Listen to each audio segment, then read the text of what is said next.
Un encuentro con su palabra, porque secase la hierba, marchitase la flor, mas la palabra de Dios permanece para siempre. Con ustedes, el doctor José Ricardo Arias Quintero.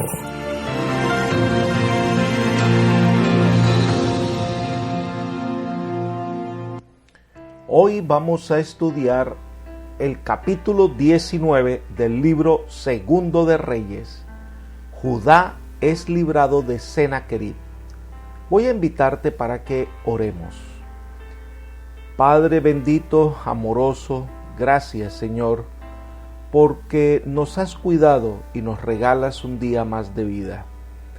Gracias Señor, porque tenemos la oportunidad de acercarnos y aprender más de ti y de tu palabra. Envíanos la presencia de tu Espíritu para que nos acompañe al estudiar cada versículo de este capítulo y poder sacar lecciones que inspiren, motiven y fortalezcan nuestra fe. Gracias, Padre, por tu paciencia, por tu amor y por tu bondad, pues lo pedimos todo en el nombre de Jesús. Amén. Este capítulo es la continuación de lo que sucede con el sitio de Asiria bajo el mando de Sennacherib sobre Jerusalén. Ellos han desafiado no solo a Judá, sino incluso al Dios del cielo. Ezequías llegó a entender que esta guerra no se trataba de estrategias militares o audacia o fortaleza humana. La verdadera batalla que enfrentaba era si confiaría en Dios o no para librarle de sus enemigos. Y es el tema que vamos a estudiar en el capítulo de hoy. La primera sección es de este capítulo. Ezequías decide confiar en el Señor y busca la orientación del profeta Isaías. Esto corresponde a los versículos 1 al 7.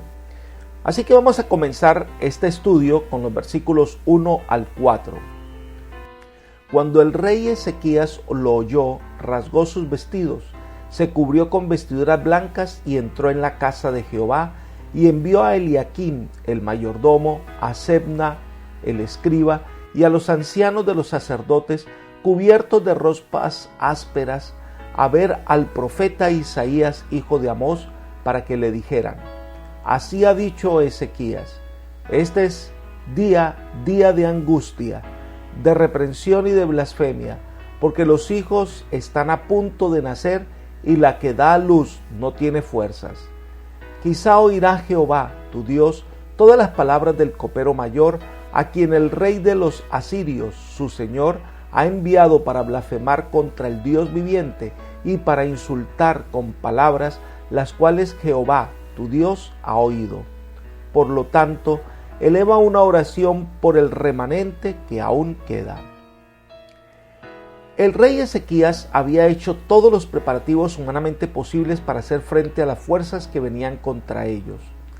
Al escuchar a los mensajeros con las palabras que habían pronunciado los enviados del rey Sennacherib, la actitud de Ezequías fue la de rasgar sus vestidos en señal de alarma y entrar a la casa de Jehová a buscar la dirección divina.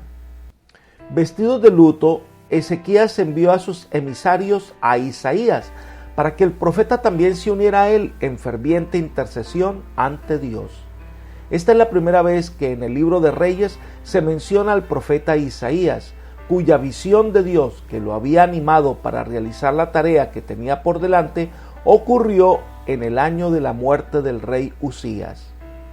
Durante muchos años, Isaías había estado prediciendo una ocasión como esta.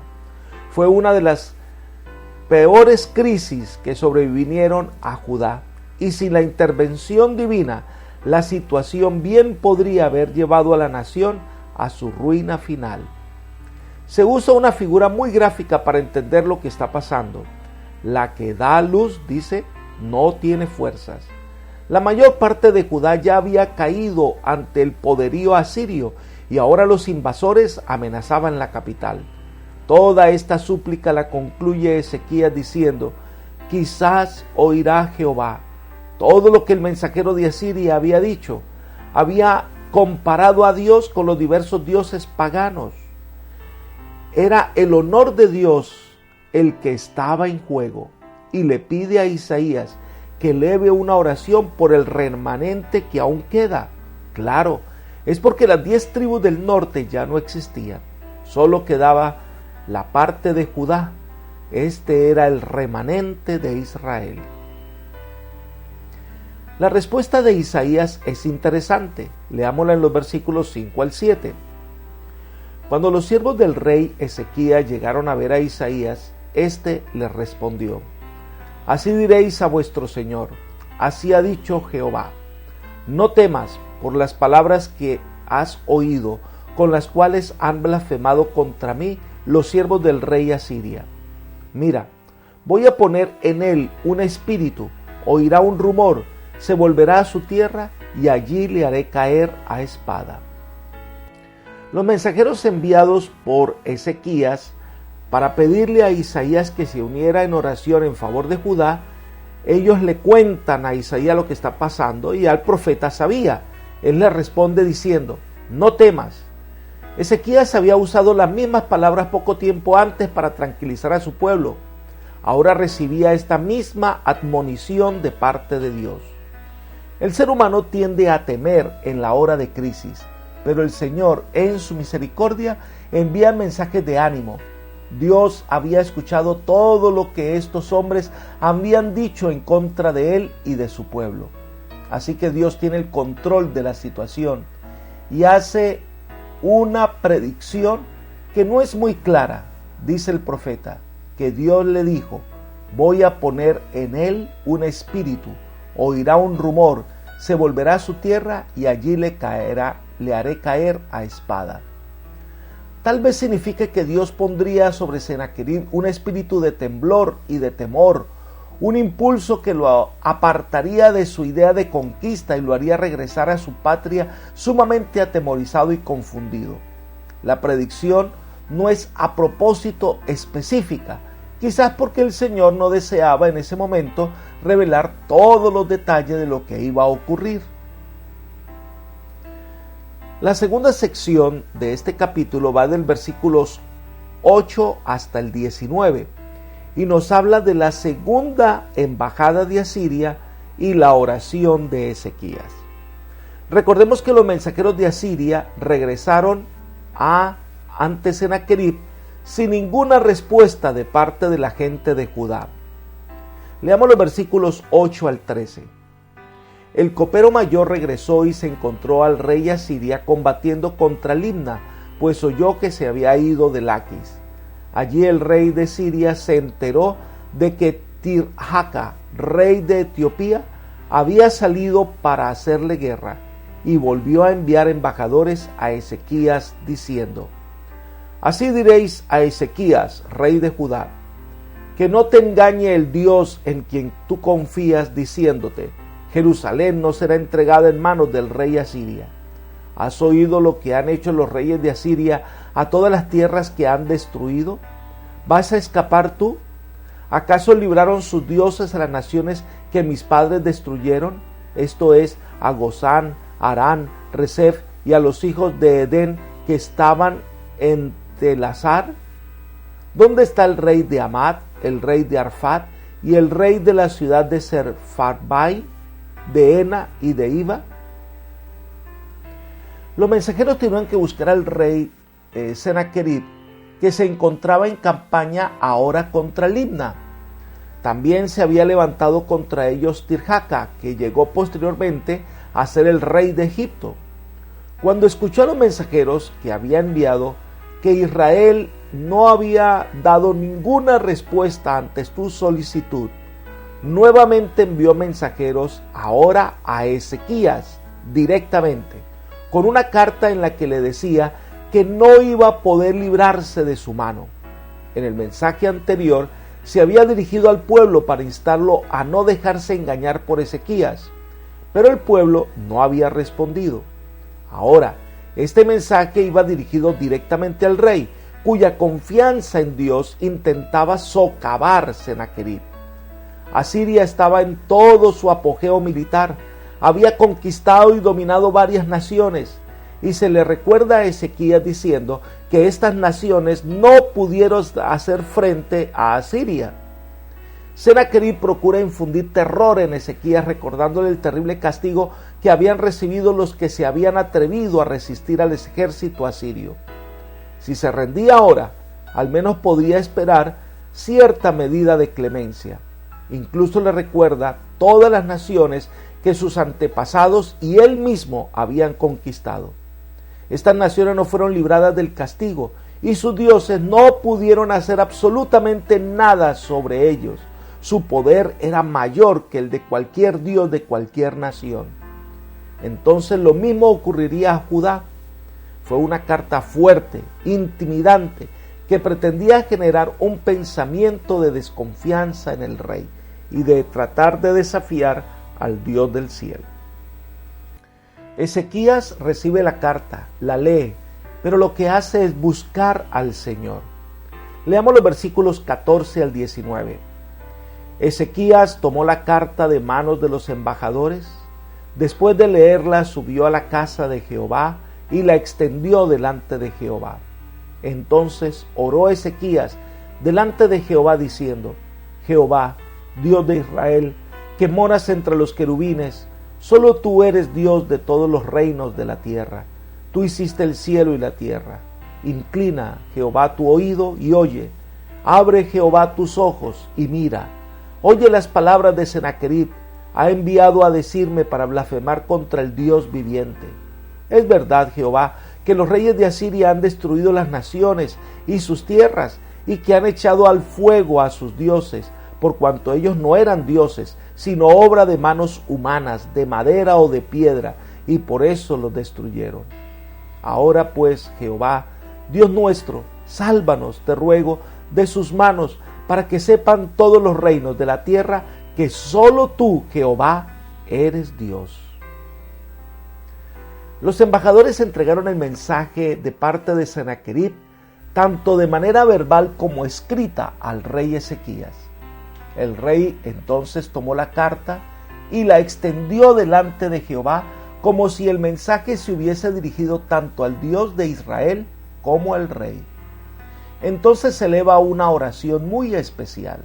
En primer lugar le dice: Jehová, Dios de Israel, que moras entre los querubines. Esto se refiere a la Santa Shekinah, la gloria milagrosa que simboliza la presencia personal de Dios y que aparece encima del propiciatorio entre los dos querubines en el lugar santísimo del santuario. En segundo lugar le dice: solo tú eres Dios de todos los reinos de la tierra. En su oración Ezequías reconoció a Dios como el único Dios, el Señor de todo el cielo y la tierra, a quien el Sennacherib había desafiado osadamente. El rey protestó contra la carta de Sennacherib, en la cual trataba a Jehová como uno más entre los muchos e insignificantes dioses del Asia occidental que nada habían podido hacer ante los asirios. En tercer lugar, lo reconoce como el creador del cielo y la tierra. Él es el único soberano del universo. No era un dios cualquiera como los otros dioses de las otras naciones. Por el contrario, era el verdadero Dios. Entonces viene la petición, número 4. Inclina, Jehová, tu oído y oye. Ezequías demostró celo por el honor de Dios y creyó que haciendo justicia a sí mismo, el Señor no podría menos que vengarse de este arrogante rey pagano. En quinto lugar, le dice: es cierto que el rey de Asiria ha gobernado y dominado a muchas naciones, pero es que sus dioses no eran Dios en verdad, sino que fueron inventados por el ser humano. Ahí está la necesidad nuestra. Nos inventamos dioses, los hacemos con nuestras manos, los dibujamos y nos postramos y creemos que es un Dios de verdad. ¡Qué mentira tan terrible! Y ha sido la historia todo el tiempo del ser humano. En sexto lugar, el ruego de Ezequías es: sálvanos, te ruego, de sus manos, para que sepan todos los reinos de la tierra que solo tú, Jehová, eres Dios. La emergencia del momento ofrecía una notable oportunidad para que Dios manifestara su presencia y su poder ante las naciones de la tierra. La fama del poderío asirio había llenado el mundo. Si Jerusalén se salvaba de Sennacherib, Asiria sería humillada y las naciones de toda la tierra sabrán que Jehová es el supremo y verdadero Dios. La siguiente sección es la profecía de Isaías, que está en los versículos 20 hasta el 34.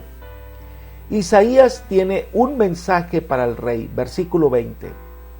Entonces Isaías, hijo de Amós, envió a decir a Ezequías: así ha dicho Jehová, Dios de Israel, he oído lo que me pediste acerca de Sennacherib, rey de Asiria. Dios siempre oye el clamor de sus hijos.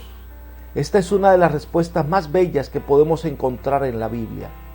Ezequías no fue dejado en la duda en cuanto a la respuesta a su oración, pues el profeta Isaías le hizo llegar inmediatamente el mensaje de que Dios había oído su petición y enviaría su castigo sobre los asirios. Dios siempre oye una oración sincera. Viene entonces la respuesta del Señor, versículo 21. Esta es la palabra que Jehová ha pronunciado acerca de él. La Virgen, hija de Sión, te menosprecia, se burla de ti, a tus espaldas mueve su cabeza la hija de Jerusalén. La respuesta con respecto a Asiria es que Jerusalén se burlará de esta nación blasfema. Jerusalén resistió todos los esfuerzos de los asirios contra ella y no permitió que la profanaran. Y por eso dice, a tus espaldas mueve su cabeza. Entre los hebreos, menear la cabeza era un ademán de desprecio. En otras palabras, Israel saldrá triunfante en esta crisis, saldrá airosa, mientras que Asiria será motivo de burla. Y entonces el Señor da su respuesta al rey de Asiria.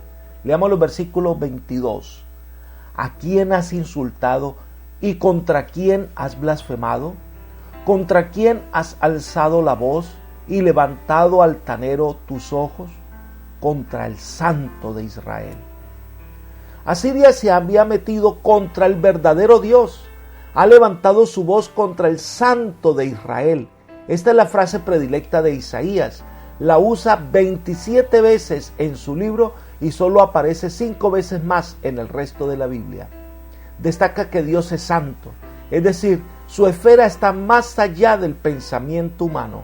Mal hace el rey de Asiria en desafiar a un Dios santo. El Señor le recuerda que puso atención a los mensajeros de Sennacherib que hablaron con soberbia. Leamos los versículos 23 y 24.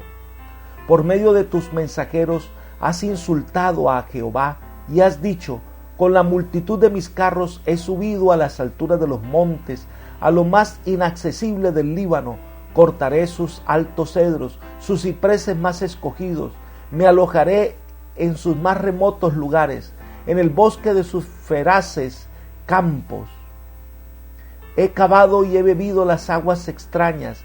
He secado con las plantas de mis pies todos los ríos de Egipto.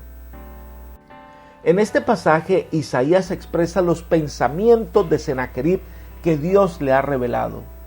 El rey asirio tenía mucha confianza propia.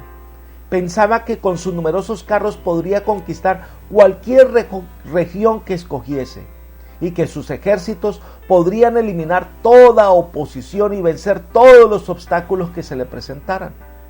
Sennacherib se sentía capaz de hacer frente a cualquier dificultad. Las montañas no podrían detenerlo, pues las escalaría. Los desiertos no le serían obstáculo, porque los cruzaría y cavaría sus propios pozos para conseguir agua.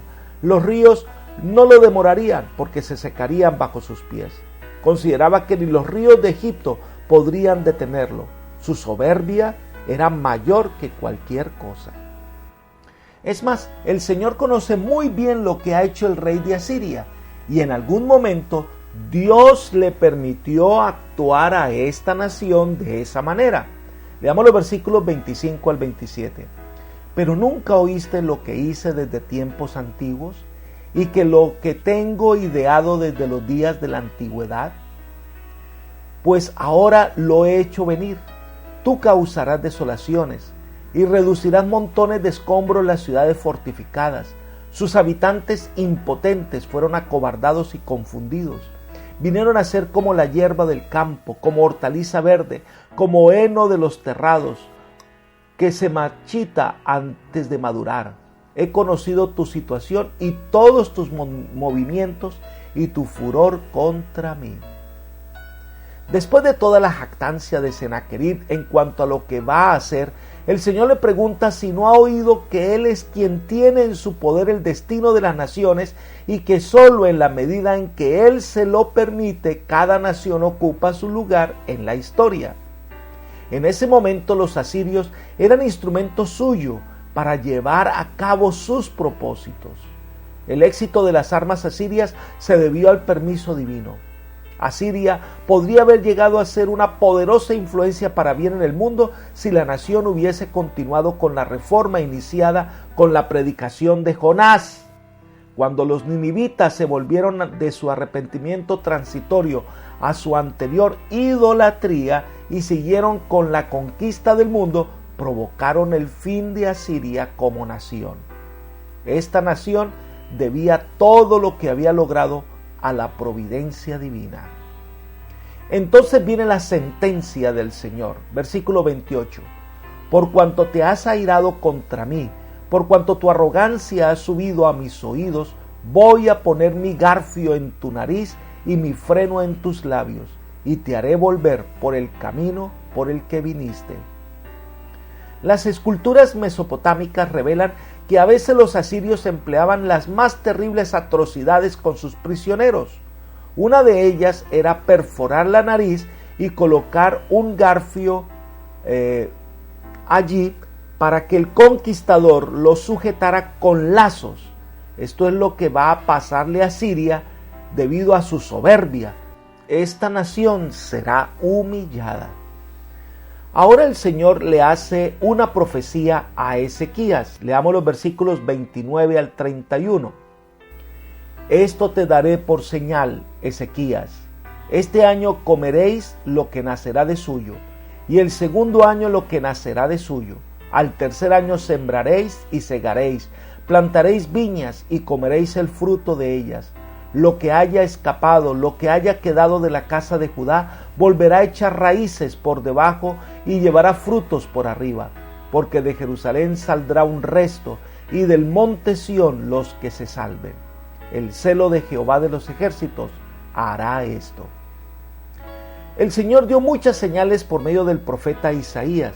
Durante el resto del año en curso, la gente podría hallar suficiente para comer en lo que quedaba en el campo. Al año siguiente, tal vez un año sabático, también podría conseguir suficiente alimento de lo que brotara solo de la tierra, sin haber sembrado.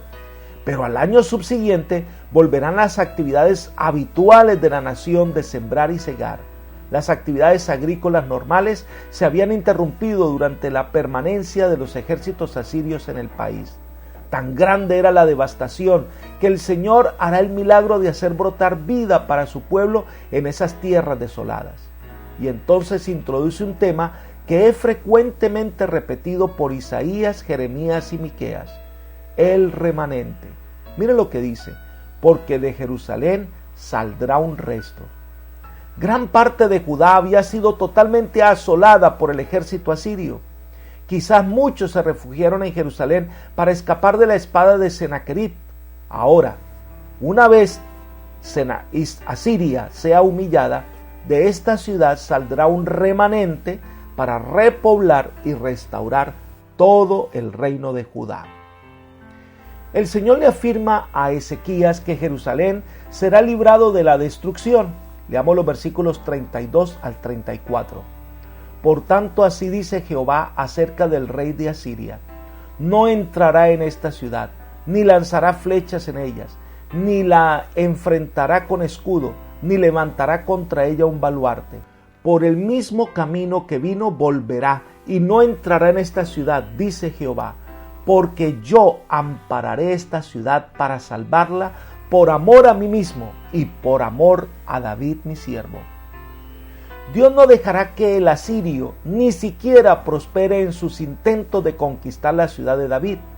El rey de Siria retrocederá, pero no entrará a la ciudad, no podrá hacerle daño, no podrá ni siquiera lanzar flechas, no hará un terraplén, no podrá hacer absolutamente nada contra Jerusalén. ¿Por qué? Porque dice el Señor, porque yo ampararé esta ciudad para salvarla. Estas son las palabras más poderosas que un humano pueda oír de lo que Dios hace en favor de sus hijos. El rey no podrá hacer nada porque Dios ampara la ciudad. Está bajo la protección del Rey del universo, del Creador del cielo y la tierra. Está rodeado por Jehová de los ejércitos. Nada podrá hacer el rey en su contra. Y entonces da las razones de su actuar. Por amor a mí mismo y por amor a David mi siervo. El honor de Dios estaba en juego, puesto que Sennacherib lo había desafiado abiertamente.